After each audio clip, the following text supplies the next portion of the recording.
Hello, hello. Welcome back to Let's Talk Ray Bradbury. My name is Brian. If you have not subscribed to our channel, please do. Alright guys, so today I'm going to do another Ray Bradbury review for you in the form of Once More Legato from 1995. As always, I'll begin with a brief synopsis and then give you a few parting thoughts on the story and its significance.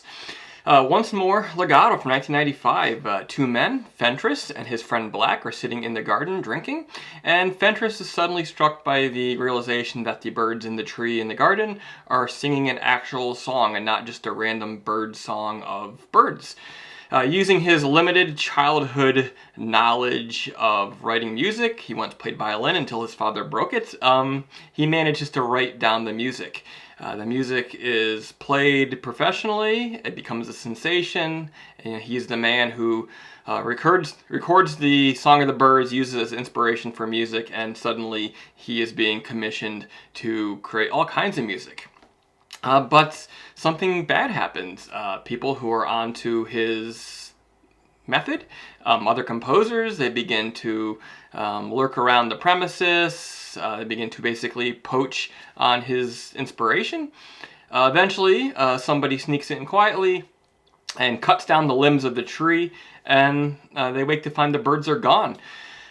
Frantically, with more work that needs to be completed, he begins looking for the birds. They search all over the community. They don't find him.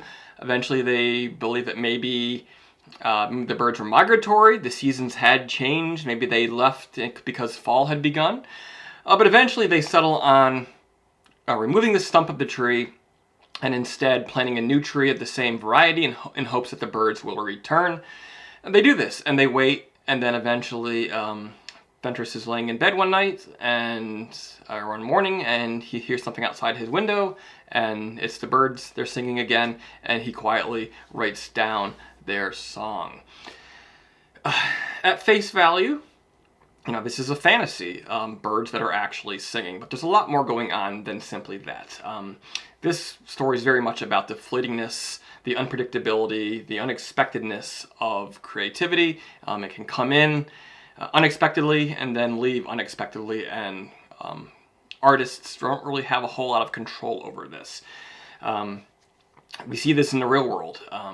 Oftentimes, legendary bands, their first album, maybe it was always their greatest throughout the entirety of their career, considered their greatest. Where does that come from? How does it that teenagers have this ability to redefine music, or even first novels, or other art forms?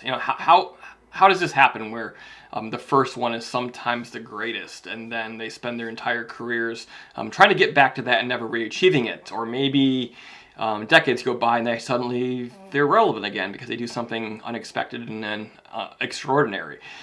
That's what this story's about. It's about the unpredictability of inspiration, and it comes in unexpected places and it leaves unexpectedly.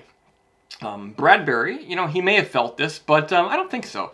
Bradbury was known to be prolific. He wrote even into his 90s and to his death, and I have a hard time imagining Bradbury ever experiencing this, but this is certainly something that would be experienced by any artist, anybody who does anything creative, and they can certainly relate to this, and that makes it a really charming little story. Once More Legato from 1995. Good little tale, guys. As always, I'll be back soon with another review. Next story is June 2003, way in the middle of the air. I'm assuming that is a Martian Chronicles story, because that's how those are usually formatted in the titles. So if you're interested in that, be sure to check back in a few days and see what I come up with. As again, please subscribe. If you have a positive comment to leave, feel free to do that. Maybe give this video a thumbs up as well, and I'll be back soon with another review for you. We are getting down to the end of this project. About 25 or so more stories to go, but that's still plenty of more great Bradbury to discuss with you here on Let's Talk. So, see you later.